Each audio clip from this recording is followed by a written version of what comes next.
തൃശൂർ ജില്ല മുരിയാട് ഗ്രാമപഞ്ചായത്ത് രണ്ടാം 100 ദിന പദ്ധതിക്ക് തുടക്കമായി. മുരിയാട് ഗ്രാമപഞ്ചായത്ത് ഭരണസമിതി രണ്ടാം വട്ടവും 100 ദിന പരിപാടി ആരംഭിക്കുകയായി. 2023-24 സാമ്പത്തിക വർഷത്തിൽ ആസൂത്രണം ചെയ്ത പദ്ധതികൾ സമയനിഷ്ഠയോടെയും കൃത്യതയോടെയും നടപ്പിലാക്കുക എന്ന ലക്ഷ്യമിട്ടുകൊണ്ടാണ് 100 ദിന കർമ്മ പരിപാടിക്ക് തുടക്കം കുറിച്ചിരിക്കുന്നത്. 100 ദിനം 100 പരിപാടി എന്നതാണ് ലക്ഷ്യം. എല്ലാ വാർഡുകളിലും വയോ ക്ലബ്ബുകളുടെ രൂപീകരണം, വിവിധ വാർഡുകളിൽ നിർമ്മാണം പൂർത്തീകരിച്ച 50 ലൈഫ് വീടുകളുടെ താക്കോൽ ദാനകർമ്മം, ലൈഫ് ഭവന നിർമ്മാണം പൂർത്തീകരിച്ചിട്ടുള്ള വീടുകൾക്കുള്ള ഉപഹാര സമർപ്പണം, പുതുതായി നിർമ്മിച്ച അംഗൻവാടികളുടെ ഉദ്ഘാടനം, വാർഡുകൾ തോറും MCF കേന്ദ്രങ്ങൾ, അംഗനവാടി ഭിന്നശേഷി വയോജന കലോത്സവങ്ങൾ, സോളാർ സ്ഥാപനം, ക്യാമറ സ്ഥാപനം തുടങ്ങിയ നിരവധി പദ്ധതികളും പരിപാടികളുമാണ് 100 ദിനം കൊണ്ട് നടപ്പാക്കുന്നതിന് വേണ്ടി പഞ്ചായത്ത് ലക്ഷ്യമിടുന്നത്. പഞ്ചായത്തിൽ നടപ്പിലാക്കുന്ന ഡെസ്റ്റിനേഷൻ ടൂറിസം പദ്ധതിക്കും പുല്ലൂർ ലിഫ്റ്റ് ഇറിഗേഷൻ പദ്ധതിക്കും കാട് തോടുകളുടെ നവീകരണം, പുതിയ 2 അംഗനവാടികളുടെ നിർമ്മാണം, ആയുർവേദ ആശുപത്രിയുടെ നിർമ്മാണം എന്നിവയ്ക്കെല്ലാം ഈ 100 ദിന പരിപാടിയിൽ തുടക്കം കുറിക്കും. 100 ദിന കർമ്മ പരിപാടിയുടെ ഔപചാരികമായ ഉദ്ഘാടന കർമ്മം പഞ്ചായത്ത് ഹാളിൽ വെച്ച് നടന്ന ചടങ്ങിൽ ജില്ലാ panchayat president PK Davis master നിർവഹിച്ചു. ഗ്രാമപഞ്ചായത്ത് പ്രസിഡന്റ് ജോസ് J ചിറ്റിലപ്പിള്ളി അധ്യക്ഷനായി. പഞ്ചായത്ത് വൈസ് പ്രസിഡന്റ് രതി ഗോപി സ്വാഗതവും സെക്രട്ടറി റെജി പോൾ നന്ദിയും പറഞ്ഞു.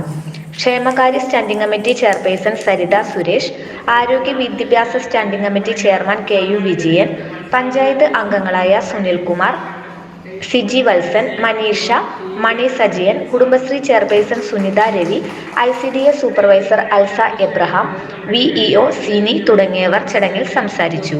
ആളുകൾക്കും ഭക്ഷണം ഉറപ്പുവരുത്തുന്ന പലവ്യഞ്ജനങ്ങളും പിന്നെ തുണിയും പലവ്യഞ്ജനങ്ങളും ഒക്കെ ഉറപ്പുവരുത്തുന്ന ഒരു പദ്ധതി തൃശ്ശൂര് ജില്ലാ കളക്ടറും തൃശ്ശൂര് ഭരണകൂടവും മുൻകൈയെടുത്ത് നടപ്പാക്കുന്നത് ലക്ഷ്യത്തോട് അടുത്തെത്തിക്കഴിഞ്ഞിരിക്കുന്നു. ഇപ്പോൾ നമ്മൾ ഡാണാവിലേക്ക് പോകണം എന്ന് കരുതി യാത്ര പുറപ്പെട്ടവര് ഏതാണ്ട് മന്ത്രിപുരം വരെ എത്തിയിട്ടുണ്ട്. അപ്പോൾ മന്ത്രിപുരത്തിൽ നിന്ന് ഡാണാവിലേക്ക് എത്ര ദൂരമുണ്ടോ അത്രയും ദൂരം അത്രയും ദിവസങ്ങൾ കൂടി സഞ്ചരിച്ചാൽ തൃശ്ശൂർ ജില്ലയിലെ അതിദരിദ്രരായ മുഴുവൻ ആളുകൾക്കും അരിക്ക് പുറമേയുള്ള ഭക്ഷണ സാധനങ്ങൾ ഒരു നിശ്ചിത കാലയളവിലേക്ക് ഈ ജില്ലയിലെ മനുഷ്യ സ്നേഹികളിൽ നിന്ന് സഹായം സ്വീകരിച്ച് അത് നടപ്പാക്കാൻ നമുക്ക് കഴിയുന്നു എന്നത് നിങ്ങൾക്ക് മാത്രമല്ല നമ്മളെപ്പോലുള്ള ജനപ്രതിനിധികൾക്കൊക്കെ വളരെ നമ്മളൊരു കാലത്ത് ഇങ്ങനെ ഒരു വലിയ വിപ്ലവം, ഇങ്ങനെ ഒരു വലിയ മനുഷ്യ സ്നേഹത്തിൻ്റെ പൂർത്തീകരണം നടന്നു എന്ന് പറയുന്നത് വളരെ അഭിമാനകരമായ ഒരു കാര്യമാണ്. നിങ്ങളുടെ സന്തോഷം അത് വീടില്ലാത്തവനോട് പറയുമ്പോഴേ വീടില്ലായ്മയുടെ സങ്കടമറിയൂ. ഞാൻ ഈ അടുത്ത അവസരത്തിൽ ഒരു കൊച്ചു ശാസ്ത്രജ്ഞനെ പരിചയപ്പെട്ടു. അദ്ദേഹത്തിൻ്റെ പേര് അഭിനവ് എന്നാണ്. 10 വയസ്സ് 15 വയസ്സിന് ഇടയിലുള്ള പിന്നെ ബാലികമാരുടെ പ്രത്യേക കഴിവുകളെ അവരെ അനുമോദിക്കുന്നതിന് അത് അംഗീകരിച്ചുകൊണ്ട് സംസ്ഥാന ഗവൺമെൻറ് പുറപ്പെടുവിച്ച ഉജ്ജ്വല ബാല്യം എന്ന പുരസ്കാരം, ആ പുരസ്കാരം 10ാമത്തെ വയസ്സിൽ നേടിയെടുത്ത ആൽബർട്ട് ഐൻസ്റ്റീനെ പോലെയുള്ള, ഐസക് ന്യൂട്ടനെ പോലെയുള്ള ഒരു കൊച്ചു ശാസ്ത്രജ്ഞനെ ഞാൻ ഈ അടുത്ത അവസരത്തിൽ പരിചയപ്പെട്ടു. ജീവധാര എന്ന് പറയുന്ന ഏറ്റവും സവിശേഷമായ ഒരു പദ്ധതിയുണ്ട്. ഇന്നോവേറ്റീവ് പ്രോജക്റ്റ് എന്ന പേരിൽ ജില്ലാ ഭരണകൂടം അംഗീകാരം നൽകിയിട്ടുള്ള ഒരു പദ്ധതിയാണ്. ആ പദ്ധതിയെ സംബന്ധിച്ച് അവിടെ കെട്ടിടങ്ങളോ മറ്റു കാര്യങ്ങളോ ഒന്നുമല്ല അതിൽ പ്രധാനമായിട്ടുള്ളത്. അവിടെ എല്ലാ വിഭാഗത്തിലും പെട്ട ആളുകളെ, കുട്ടികളുടെ, അതുപോലെ വയോജനങ്ങളുടെ, ഭിന്നശേഷിക്കാരുടെ, കൗമാരപ്രായക്കാരായ പെൺകുട്ടികളുടെ അവരുടെയൊക്കെ പ്രശ്നങ്ങളെ അഭിസംബോധന, ശുചിത്വം, ഇതൊക്കെ തന്നെ അഡ്രസ് ചെയ്യുന്ന പദ്ധതിയാണ് ജീവധാര പദ്ധതി. ആ ജീവധാര പദ്ധതിയുടെ ഭാഗമായിട്ടുള്ള നിരവധി പരിപാടികളുണ്ട്. അതിൽ ഏറ്റവും പ്രധാനപ്പെട്ടത് നമ്മുടെ ജീവധാര പദ്ധതിയുടെ ഭാഗമായുള്ള സർവേ നടപടികൾ പൂർത്തീകരിച്ചു കഴിഞ്ഞു. ഇനി ജീവധാര പദ്ധതിയിൽ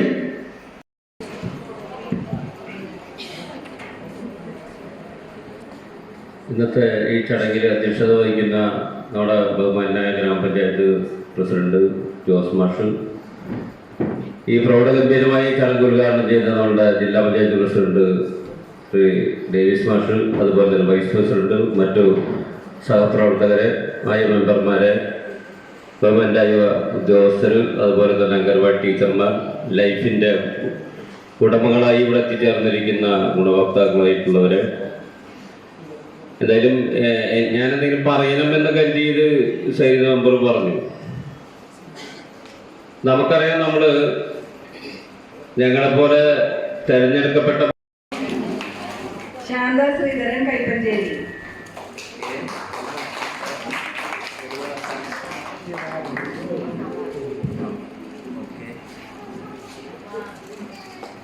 സന്തോഷ് ചെറുപ്പക്കാരൻ,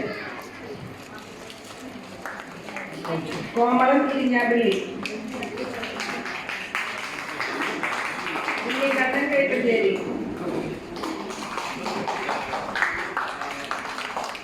Sunilkumar ആമ്പലിക്കളരിക്കൽ,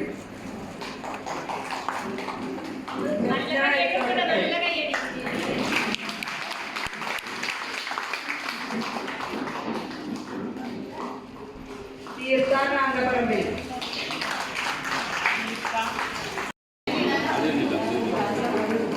ward 16 centre number 83, ward 17 centre number 82, പകരം Shobhana teacher.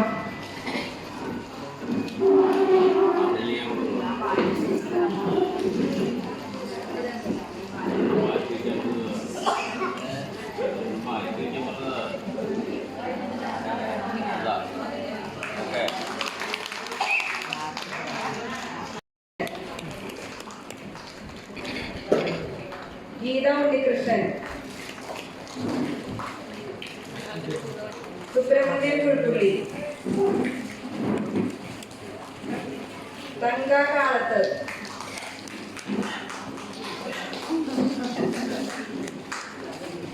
Ajitha Sivadasan Moolakkad,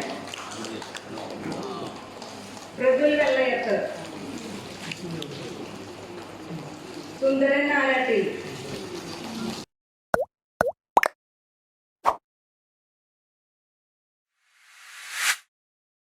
hi hello എല്ലാവർക്കും നമസ്കാരം. ഞാൻ നിങ്ങളുടെ സ്വന്തം ശിവാനിക്കുട്ടിയാണ്. ഇടുക്കിയുടെ ഉള്ളമരുന്നിന്റെ യാത്രയ്ക്കും ഒരുപാട് ആഘോഷങ്ങൾക്കുമായി കട്ടപ്പന ബ്ലോക്ക് പഞ്ചായത്തും കേരള പഞ്ചായത്ത് വാർത്താ ചാനലും നിങ്ങൾക്കൊരു അവസരം നൽകുന്നു.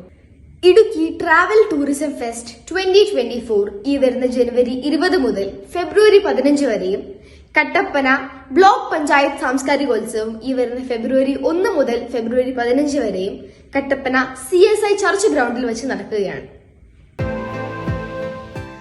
KPV വിനോദസഞ്ചാര ടൂർ പാക്കേജിൽ പാഞ്ചാലിമല, അയ്യപ്പൻ കോവിൽ, ലൂസിഫർ ചർച്ച്, തൂക്കുപാലം, അഞ്ചുരുളി, പർവ്വതനിരയിലെ മനോഹരമായിട്ടുള്ള വ്യൂ പോയിന്റുകൾ, ഇടുക്കിയിലെ മനോഹരമായിട്ടുള്ള ഫാം ടൂറിസം, അങ്ങനെ ഒട്ടനവധി പ്രകൃതി രമണീയമായിട്ടുള്ള സ്ഥലങ്ങൾ നിങ്ങൾക്ക് കാണാൻ കഴിയും. അപ്പോൾ ഈ ടൂർ പാക്കേജിനായി നിങ്ങൾ വിളിക്കേണ്ട നമ്പർ ഞാനിപ്പോൾ താഴെ കൊടുക്കുന്നുണ്ട്. നിങ്ങൾ എല്ലാവരും പോകണം, മാക്സിമം അടിച്ചു പൊളിക്കണം. അപ്പോൾ എല്ലാവരും ഇടുക്കിയിൽ അടിച്ചു പൊളിച്ചോളൂ കേട്ടോ. കട്ടപ്പന സാംസ്കാരികോത്സവം 2024